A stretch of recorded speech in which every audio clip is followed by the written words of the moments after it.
ETF index mutual funds నేర్చుకుని stock మార్కెట్లో రాణించాలనుకుంటున్నారా? వెంటనే ఈ నెంబర్కి కాల్ చేయండి. నమస్తే, welcome back to Suman TV. Present మనతో పాటు ఉన్నారు 24 ఇయర్స్ నుంచి అమెరికాలో ఉంటున్నటువంటి ఎంఎన్సీ ఎగ్జిక్యూటివ్ వీరభద్రరావు గారు. సార్తో మాట్లాడదాం. నమస్తే సార్. నమస్కారం. సార్, ప్రజెంట్ మరి ట్రంప్ తెచ్చేటటువంటి ఏవైతే కొత్త కొత్త రూల్స్ ఉన్నాయో, అంటే ఇండియా నుంచి అమెరికా వెళ్ళే వాళ్ళకే కాకుండా అక్కడ ఎవరైతే సెటిల్ అయిపోయి ఉంటారో, అక్కడైతే ఎన్ఆర్ఐస్ ఎవరైతే ఉంటారో, ఎవరైతే సిటిజన్షిప్ ఉంటారో వాళ్ళకు కూడా ఏమైనా సమస్యలు ఉన్నాయంటారా? వాళ్ళు కూడా తిరిగి బ్యాక్ వచ్చే ఛాన్సెస్ ఉన్నాయా? అంటే చాలా సమస్యలు ఉన్నాయి, మెల్లిమెల్లిగా బయటపడతాయి.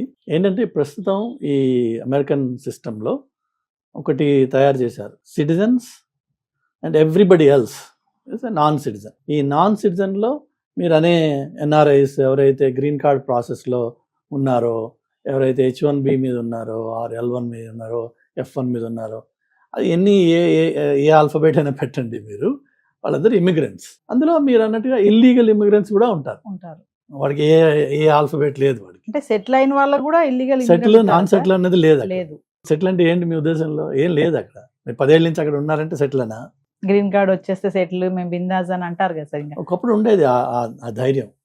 సో ఎవరైతే సిటిజన్ కాలేదో, గ్రీన్ కార్డ్ ఉన్నా, గ్రీన్ కార్డ్ ప్రాసెస్లో వెళ్తున్నా, H1B మీద ఉన్నా, స్టూడెంట్ మీద ఉన్నా, వాళ్ళందరినీ కలిపి నాన్ సిటిజన్స్ అని ఒక గ్రూప్. ఆ నాన్ సిటిజన్కి ఎలాంటి హక్కులు లేవు. ఏమాత్రం చట్టానికి వ్యతిరేకమైన పని చేసినా, అంటే ఫర్ ఎగ్జాంపుల్ ఇంతకుముందు DUI, డ్రైవింగ్ అండర్ ఇన్ఫ్లుయెన్స్, తాగి నడపడం. ఇంతకుముందు అప్పట్లో ఏదైనా చేసినట్టయితే, లేకపోతే ఎక్కడన్నా క్లబ్బుల్లో కొద్దిగా గొడవ చేయడం కానీ, అందులో మన వాళ్ళకి కొంచెం తాగిన తర్వాత అవుట్ ఆఫ్ కంట్రోల్ అవ్వడం చాలా కామన్ అవుతుంది విషయం. లేదంటే ఇక్కడి నుంచి వచ్చినప్పుడు యాటిట్యూడ్స్ ఎలా ఉంటాయంటే, నేను ఎవరో తెలుసా అని వస్తాడు వాడు. అక్కడ ఇట్ డజంట్ మ్యాటర్, నేను అంతా ఒకటే, అన్నీ చెప్పనించి సీనాన్ని అక్కడ. సో కానీ ఇక్కడి నుంచి వచ్చిన పిల్లలు ఏంటంటే ఆ ఈగోస్ ఇంకా నార్మల్ కావు.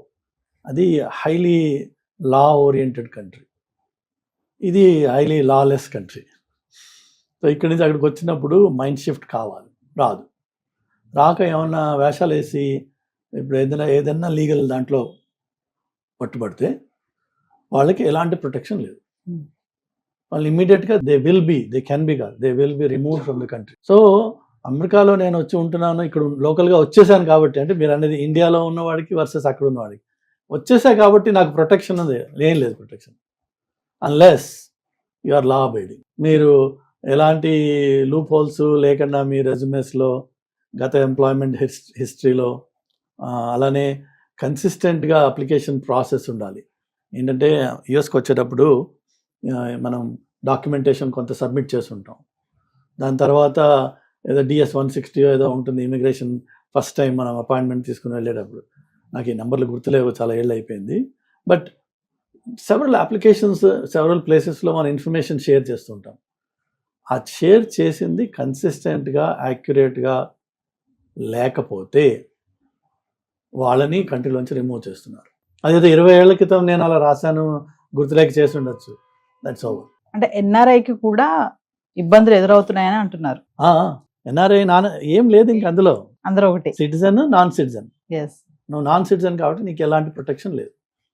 సిటిజన్కి ఉండే కాన్స్టిట్యూషనల్ ప్రొటెక్షన్స్ ఉన్నాయి. అందులో కూడా డీన్యాచురలైజేషన్ అని ఒక ప్రాసెస్ ఉంది. అంటే ఏంటంటే న్యాచురలైజ్ అవడం అంటే ఏంటంటే సిటిజన్షిప్ సంపాదించుకోవడం.